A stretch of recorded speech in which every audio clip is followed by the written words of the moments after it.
Hey, y'all, check it out. The audiobook has finally been released. Just go to foolserrand.us. That's the shortcut. It'll take you over to the Amazon page. And very soon, actually, I got a brand new website going up at scotthorton.org. And so soon you'll be able to buy that audiobook directly from me. But for now, you can still get it at Audible and at Amazon.com. The audiobook of Fool's Errand, Time to End the War in Afghanistan. And yes, it's read by me. And I'm sorry it took so long. I nitpicked the hell out of it. Trying to get it ready for you guys, and then plus it took them forever after I submitted it to finally release it. But anyway, there you go, foolserrand.us, amazon.com, just search for my name, Scott Horton, Fool's Errand, and the audiobook is up there for you. Also, of course, available in paperback and Kindle if you want the 1,150 footnotes. Sorry I'm late. I had to stop by the Wax Museum again and give the finger to FDR. We know Al-Qaeda, Zawahiri is supporting the opposition in Syria. Are we supporting Al-Qaeda in Syria? Well, it's a proud day for America. And by God, we've kicked Vietnam syndrome once and for all. Thank you very, very much. I say it again, you've been had. You've been took. You've been hoodwinked. These witnesses are trying to simply deny things that just about everybody else accepts as fact. He came, he saw, he died. Well, we ain't killing their army, but we killing them. We be on CNN like, say our name, bitch, say it 3 times.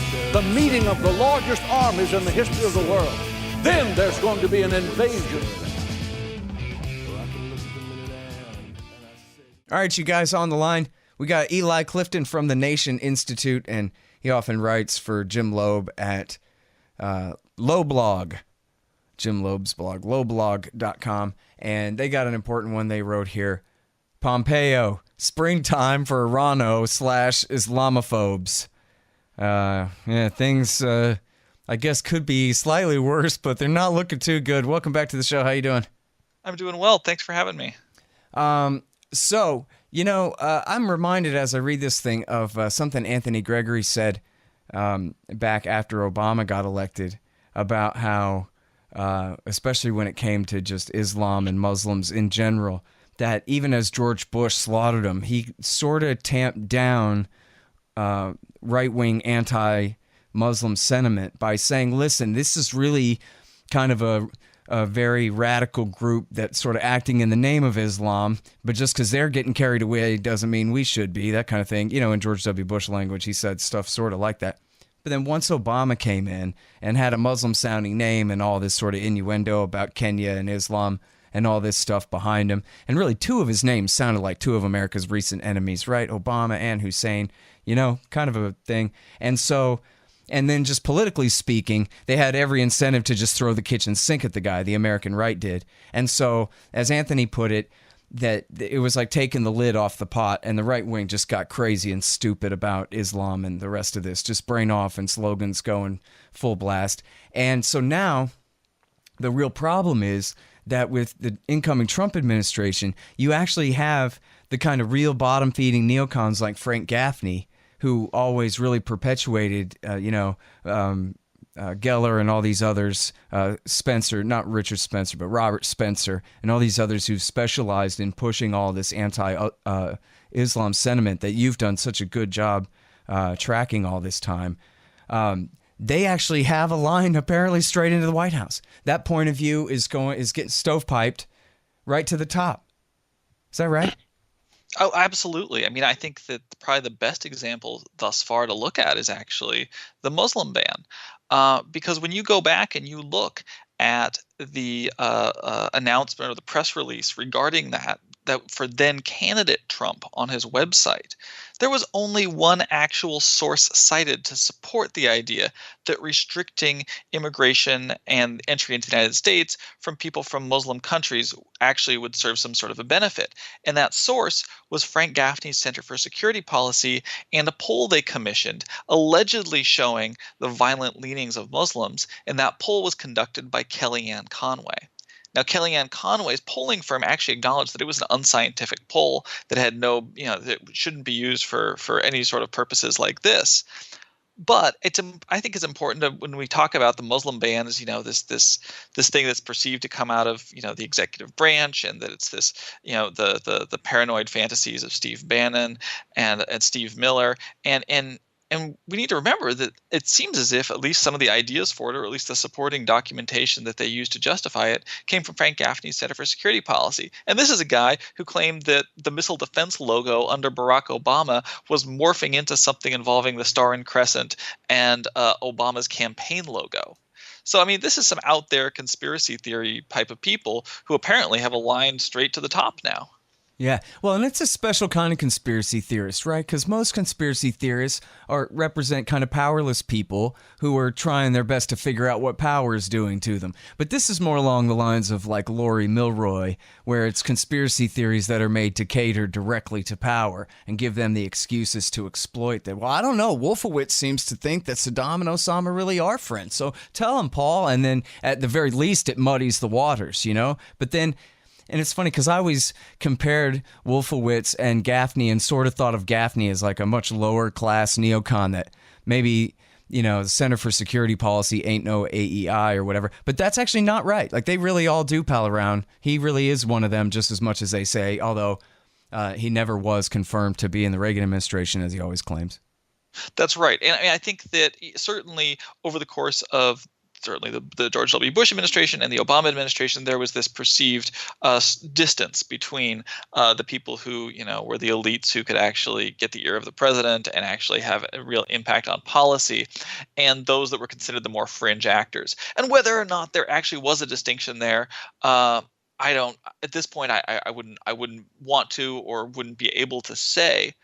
What I think is pretty clear right now, though, is that it's not just the not just the Trump administration that these people like Frank Gaffney have access to. When you see people like Mike Pompeo, where his entire background is steeped in the Act for America, Bridget Gabriel, Center for Security Policy, Frank Gaffney realm of anti-Muslim activism, let's give credit where credit is due here. People like Frank Gaffney have a foothold within the Republican Party and have had a foothold inside the Republican Party for a period of time that goes back to a pre-Trump era. Sure. So to try to distance them completely from the party and completely from the policy mechanisms that are at play here, I think is probably a misnomer. Yeah. Well, I mean, that's the thing, right, is if you go back to like the Bush Jr. years, it's funny, right? The people making the more radical claims, they weren't the ones who were actually prosecuting the war.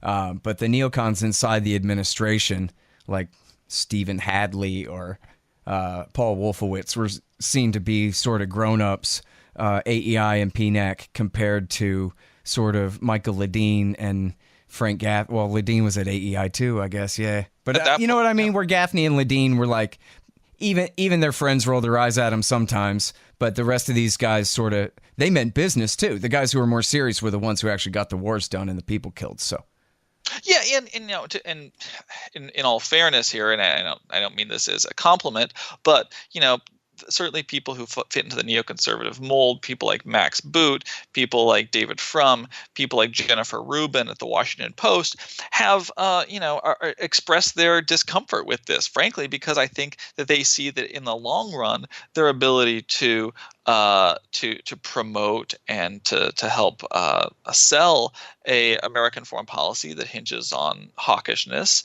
and on militarism and on an aggressive foreign policy is actually going to be hindered in the long run by having these fringe voices who are spouting really unpopular ideas gain such a mainstream foothold to represent both the party as well as, in some ways, it's sort of the more militant side of the Republican Party.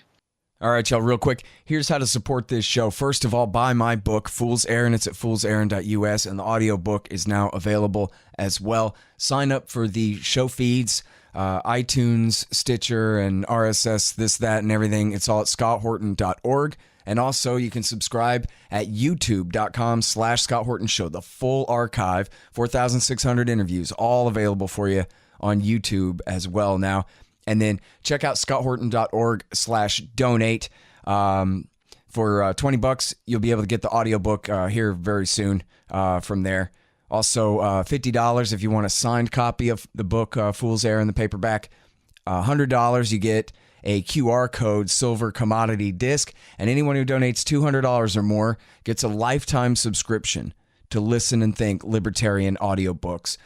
Take PayPal, one-off and monthly donations, take all different kinds of Bitcoin and digital currencies, especially Zencash. That's zensystem.io. But anyway, all those addresses are there at scotthorton.org/donate. And of course, there's patreon.com. There was a problem with it, but the problem's fixed now. Patreon.com/Scott Horton Show if you want to donate per interview. That's how to do that. And anybody who donates $1 or more on Patreon or signs up for $1 more per interview will get 2 free audiobooks from Listen and Think Audio. And that could include my book now, too. So there you go. Find out all about all that stuff at scotthorton.org/donate. Thanks, guys. All right, now, so bottom line, you mentioned Bridget Gabriel, and, I guess I could have mentioned at the top of the interview here that you have written these great things. It's Fear Inc., right? 1 and 2? Yeah. That's right. I wrote Fear Inc. 1. I did not write Fear Inc. 2. Okay, good. But yeah, so no, and that's a real great study of this. And the bottom line, as you talk about in there, is so much of this has to do with the Israel lobby in America, which the neoconservatives are sort of the vanguard of the overall Israel lobby in a way. And a big part of this really is just, it's the purpose, right, of demonizing Islam in general is to conflate the anti-American Al-Qaeda terrorists with Iran, their enemies. But if the American people just think of them as, them Muslims over there, then maybe that's good enough. And they can, divert American efforts. And they do. They at least constantly muddy the water. And look at Syria, where they've portrayed the guys who are literally sworn loyal to Ayman al-Zawahiri in the al-Nusra Front. They're the moderate rebels. Right. And it's Hezbollah and Iran and Russia who are, the forces of evil that the forces of light are trying to thwart when, clearly whatever the Russians and the Syrian army are doing is in response to American intervention there and supporting these guys. But it does work, right? They are able to really muddy the water, and a big part of that is just by blaming Mohammed. Right. It's like blaming Karl Marx for everything going on in the USSR and China at the same time, I guess the two points I would take from that, first of all, is that when Fear Inc., we were very careful actually never to link the foreign policy initiatives of the Bush administration, for instance, or of the neoconservatives with the Islamophobia movement domestically. Partially because, we wanted to talk about the domestic aspects of it.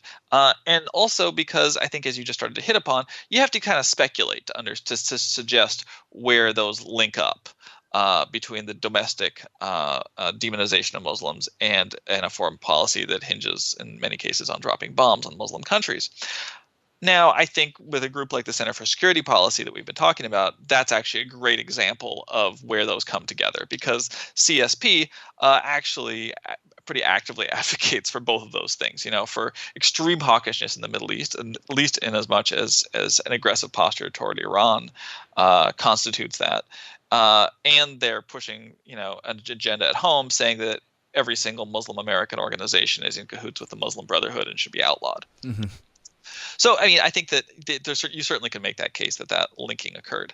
Now, I think the other point you just made there is very interesting about the way that we're talking about demonizing a very specific type of Islamic extremists in the Middle East, and I think that's the missing link here that we often don't talk about, is why is it that very often we want to say, oh well, this is an extension of AIPAC or the so-called Israel lobby, but there's another piece here that gets even less attention, and that's the influence of UAE and Saudi Arabia on policymakers and on think tanks in Washington, for that matter, where they've given generous amounts of money.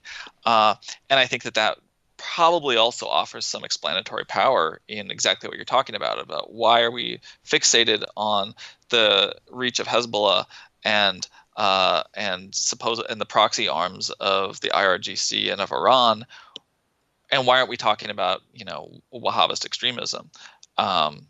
Since that, when you actually want to talk about having a direct national security impact on the United States, has probably had a far, far, far greater impact. Mm-hmm.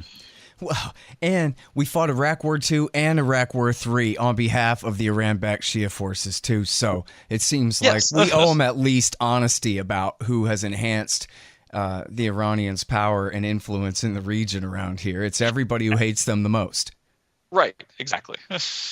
Yeah. All right. And never mind how, well, we skipped a step where American support for al-Nusra and friends in the early years of the Syrian war ended up leading to the rise of the Islamic State, which blew back in their face so badly that then they had to launch that just mentioned Iraq War III to team up with the Shiites again to drive them out. Anyway. That's right. And then we'll complain about the strength of Shiite militias. Yeah. At that point, it was like, well, don't torture them too much. Bought a brigade. Here's your power drill. Right. These are all Rumsfeld's old friends. Okay, so now here's something interesting that you said there, and I don't know if this is deliberate, but it's not like it's that devious, so it seems to me like it could be deliberate for a further goal. When you talk about really trying to outlaw Muslim political organizations in the United States, which could be seen as a cynical ploy to try to radicalize American Muslims and to make them more politically angry, since they'll have less and less representation and ability to freely associate and lobby in this kind of thing for their own rights and whatever interests they see. And so, I mean, on one hand, I think for me, it's foreign policy first. It's just an overall attempt to keep Americans afraid and hateful of Muslims all the time, no matter what, for foreign policy reasons. But at the same time, though, it seems like that could really, even if it's simply an accident or an unintended consequence, could be a real consequence that American Muslims do become more radicalized if they're simply accused just for wanting to vote or organize at all of being agents of the Muslim Brotherhood that's out to get us all, or whatever it is, like you're saying. And they have made some progress in making those accusations against American Muslim groups, which, and I know, as we talked about, you've really done the work on this, against groups where it's just not true that they're the front for the Muslim Brotherhood in any way, or certainly not any plot against the United States. I think that there is a close examination that needs to occur here about the what are the motivations, and that's an unintended consequence that may be true. I don't think it's an intended consequence of the demonization of Muslims in the United States is the radicalization of them, and I think you're probably right that a lot of this comes out of, in all likelihood, out of foreign policy. I think there's another aspect here that we need to look at with this administration, though, and about why would anybody put this much resources into demonizing a population group in the United States that's, I think it's still less than 1% of the population, is spread across the United States, so that they don't really control large voting blocks in many congressional districts, if any. They don't really pose a political threat in any meaningful sense to any sort of status quo of ethnic groups or political organizations in the United States. And I think that maybe an aspect of what's going on here is that this fits into sort of some of the racist, if not outright nativist, policy making from people like Stephen Miller in this White House, where they see this as a group that is easy to attack, that people don't really, that already there's distrust of Muslim Americans, thanks to the groundwork of places like Center for Security Policy. There's ample shoddy research out there and bogus studies and polling you can use to demonize this group. And if you can succeed in convincing people that this is a group of Americans who simply don't deserve the same protections and rights that the rest of the country deserves, then it makes it easier to move on to further sort of dividing and engaging in identity politics. So I think that if there is a long game here, that's what I would see at play with the attacks on Muslim Americans. Mm-hmm. Well, and, I really should keep track. Can only juggle so many of these things at a time, but there have been recent attacks of just, I don't know specifically, but it doesn't look like they're FBI informant entrapment jobs. It looks like actual attacks by, working class, more or less brainwashed American right-wingers who set off bombs at mosques. There was one just recently, right? And yep, the all Minnesota kinds of attacks like this. Yeah, so This stuff really matters. And then, it's funny what you say about how, hey, look, Muslims don't have any political power in America. And it's not like they're really trying. I mean, I don't know everything about CARE, but they're basically just screaming, don't hit me the whole time. It's not like they're trying to foist Sharia law on us and all this. That's a great slogan, but it's just not happening anywhere. And yet at the same time, as you say, such a small percent, a few percent of Americans are Muslims, but still, that's millions, and that's enough that if they really were our enemies, they could start a lot of arson fires and get some terrorism going on around here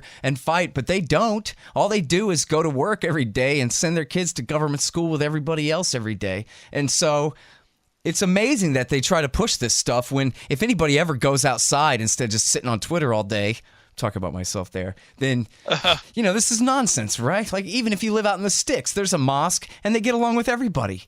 That's how it is around here, And the Minnesota mosque bombing is a great example because, when you look at the people who were involved in that, they voiced these political views that it kind of covered the spectrum of Trumpism, and it didn't necessarily I was just talking to somebody else today who was saying, where does attacking a mosque fit into this? They were in favor of the border wall. They were had these kind of paranoid anti-government views that fit with maybe a patriots movement or something. It was more like an InfoWars or something out of the Trump White House type of agenda, kind of scattershot. And where did the mosque come into this?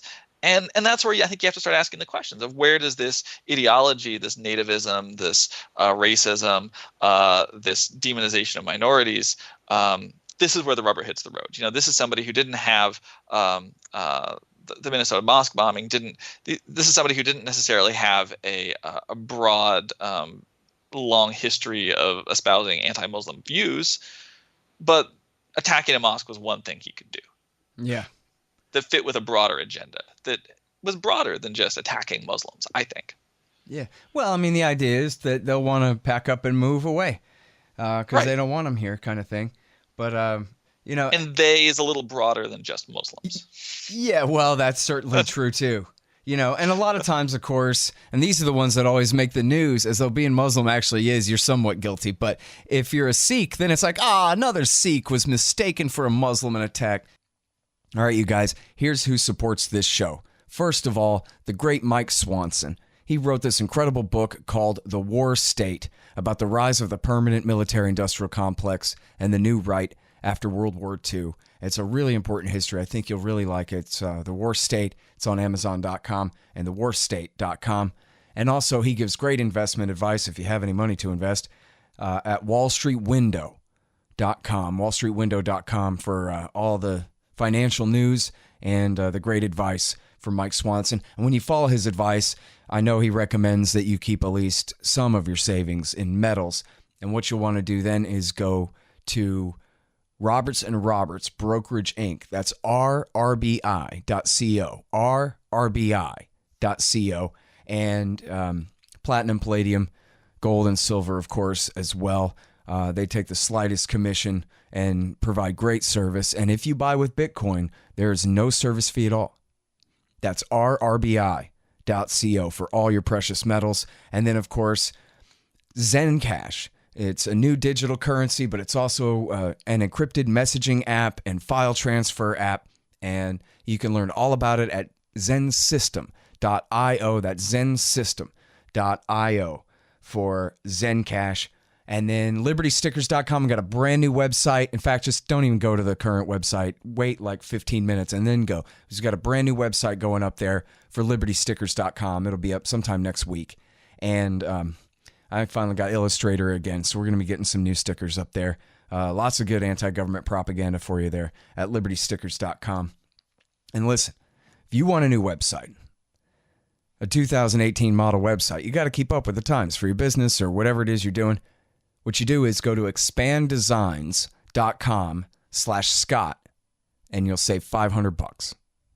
Now, you know what? I'm sorry because we're completely burying the lead here and it's all my fault. But in the few minutes we have, could you please tell me everything you know about Pompeo and his relationship with these kooks? Because, I know the Kochs have backed him all this time, and I wish they prioritized foreign policy more, but they're generally pretty good on foreign policy. But here they back this guy who is a very right-wing hawk, it seems like, on everything, huh? I'm glad you pointed that out, because that's something that I think people have overlooked, is that people say, oh, well, he's a Koch man, and, Koch brothers are behind everything bad. Well, on foreign policy, we should look pretty closely at them, actually, because they do espouse sort of a realist libertarian foreign policy view, which I think you're right, they have not prioritized in their agenda of policy items that they've invested in.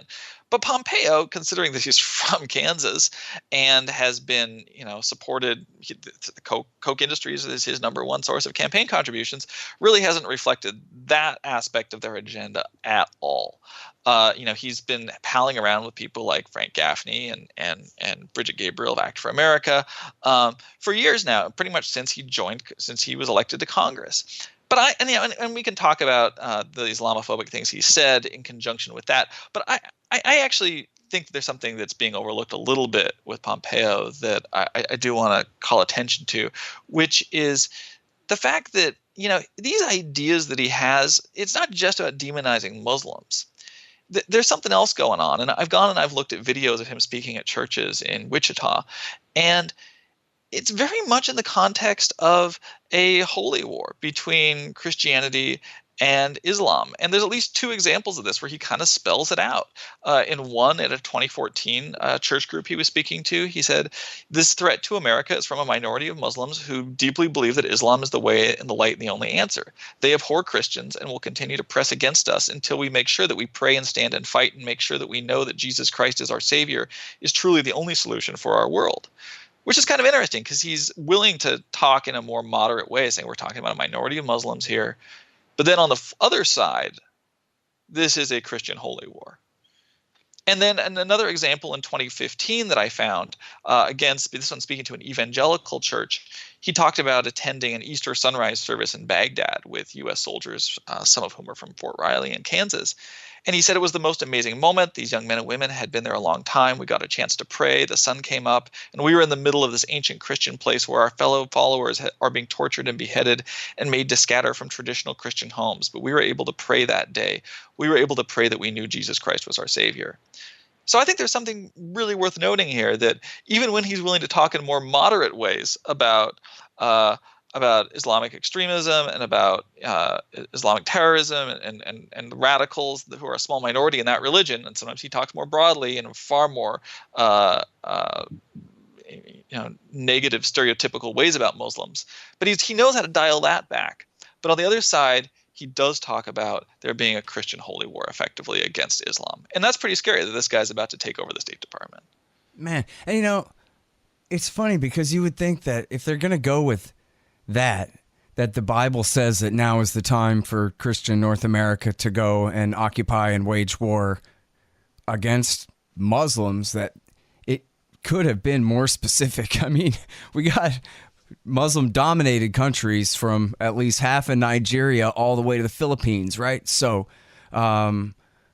it seems like they can just generally wage war forever and wait around, and at some point this is going to trigger Megiddo and the battle for Armageddon and all this stuff. I mean, it sounds basically like ISIS and their whole thing about we'll see you in, what town was it in Syria where they were going to fight the new Romans or whatever? It's completely crazy. Yeah. Anyway. No, exactly. And it really does start to reflect that ideology and that rhetoric. And I think that's pretty scary stuff. Yeah, and I mean, you know what? Because I can understand. I remember well, I'm sure you do too, in 2002 when people are just scared overall and people are reaching for their Bibles to explain what's going on because the Republicans sure as hell aren't explaining. So, but, it was all caught up with, and I'm in Texas, so there's a lot of this on talk radio and stuff. The Cornerstone Church has a big presence on AM radio in San Antonio, for example, John Hagee's church and that kind of thing. And so this is sort of the ready-made excuse answer for people who don't know anything about it, is just to say, well, it's the Bible playing out because it's near the millennium and it's these different religions clashing over there and this and that. But it sort of seems like, hey, the rapture didn't happen and it's been all this time, and that, really, if they had a specific agenda of how to make Jesus come back exactly. I mean, last I heard from John Hagee, it was the Chinese were going to invade and occupy the whole Middle East and try to destroy Israel. And they were the army of Satan coming. I don't know if they changed that or not. But It just seems like it's kind of a month by month thing. Yeah, I mean, the religion is so far out from what's actually playing out on the ground there, other than just all the violence and suffering, which is part of it. But or unless you try to make it so. Yeah, I know. Well, I mean, again, like, so what's the plan now? Is we're going to take Osama bin Laden and Ayman al-Zawahiri's side in Iran next and get rid of the Ayatollah for them? I mean, how many times are we going to do this? Well, I think they're going to take the side, and Pompeo has made that pretty clear. And I think, again, to bring it back to this other component that we don't maybe talk about as much as we should, is he is very close with the UAE and the Saudis. Yeah.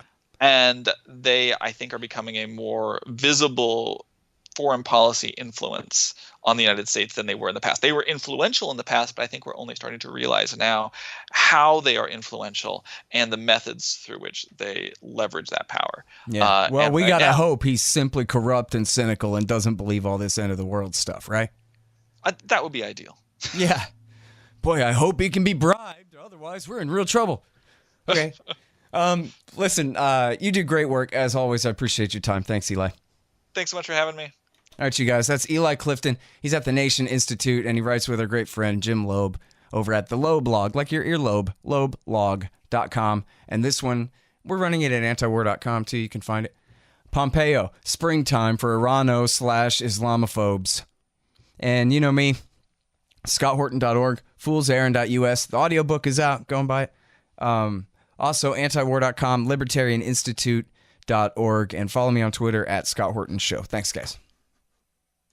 Hey, y'all, next Saturday, I'm giving a speech to the Libertarian Party of New Jersey State Convention.